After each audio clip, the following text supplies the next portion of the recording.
अस्सलाम वालेकुम नादरीन।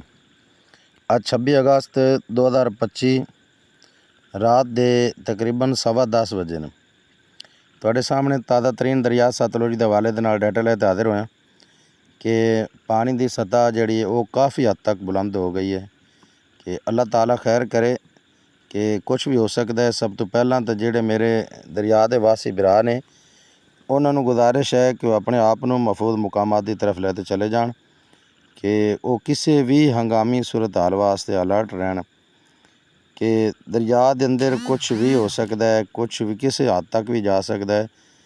हरी के हैड जिहड़ा है उनदे ते भी अखराज बहुत ज़्यादा वध गया है। पौंग डैम दे विच भी अखराज जिहड़ा है वो वधा दिता गया है और गंडा सिंह वाला जिहड़ा है वो भी उसकी सूरत हाल जिहड़ी है वो काफ़ी अगे तक चली गई है।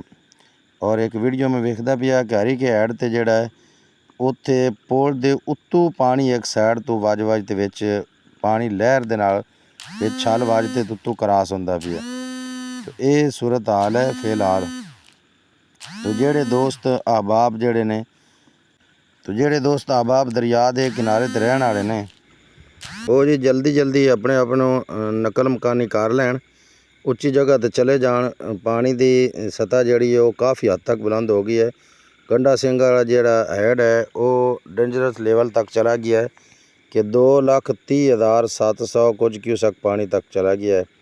2,30,700 तो कुछ क्यूसक पानी है जिहड़ा गंडा सिंह इस वक्त पहुँच गया। ताज़ा तरीन अपडेट आई है कि गंडा सिंह वाला 2,30,700 कुछ क्यूसक तक चला गया है। इस तो पहला हरीके नूं वेखिए तो हरीके दे जिहड़ी पानी का आउटफ्लो है वो भी वध गया, 2,67,000 क्यूसक पानी हो गया है।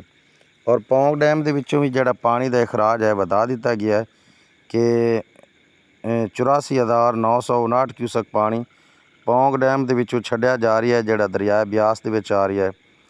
और जिहड़ा पौंग डैम के विच पानी इनफ्लो कर रहा है, जिहड़ा पिछों आ रहा है डैम के विच, उस दे अंदर काफ़ी इजाफा होया। 2,20,542 क्यूसक पानी है पौंग डैम के विच इंटर हो रही है और 84,959 क्यूसक पानी पौंग डैम के विचों आउटफ्लो कर रही है, जिहड़ा दरिया ब्यास के विच हरी के हैड ते आ रही है। और हरी के हैड ते भी तुहानूं दस दिता है कि काफ़ी सूरत हाल जिहड़ी है वो खतरनाक है। और हैड सुलेमान की ते अगर तुसीं आख सको कि सतह फिर क्यों नहीं बुलंद हुई, तो सुलेमान की तो पिछे मंडी अहमदाबाद को एक बंद टुट गया है कि जिहड़ा काफ़ी सारा इलाका तकरीबन उसकी ज़द च आंदा पिया है। वो पानी चलेगा तो सीधा जाएगा वो लैंका नहरां तक वो सारा इलाका जिहड़ा है वो डोबते वो सारे इलाके पानी भरते। अल्लाह की ज़ात पाक खैर करे उन्हां साडे मुसलमान भरावां ते भी कि उत्थे सारा नुकसान करते तो फिर हटते जिथों लैंका डिगदियाँ पईयां ने अपने हैड सुलेमान की ते पिछे दरिया सतलुज के अंदर इत्थों आण ते वो पानी रड़ेगा तो फिर आणते इसकी सतह जिहड़ी है वो भी बुलंद होनी शुरू हो जाएगी। तो इस तो पिछे दरिया सतलुज ने ना कोई बन छड्डा और ना कोई बन्ना छड्डा है और ना ही कोई आस पास बस्ती छड्डी है। कई बस्तियां जिहड़ियां ने वो ज़ेरे आब ने, कई हज़ारां एकड़ जिहड़ियां फसलां ने वो बिल्कुल तबाह हो चुकियां ने, बिल्कुल ख़त्म हो चुकियां ने। उन्हां दे उत्ते रेगी चढ़ गई, जम गई और थल्ले वो तबाह हो गई ने। और हैड इस्लाम जिहड़ा है उहदे उत्ते जिहड़ा इनफ्लो है, जिहड़ा पिछों पानी जा रही है वो उत्थे पहुँचा होया 50,514 क्यूसक।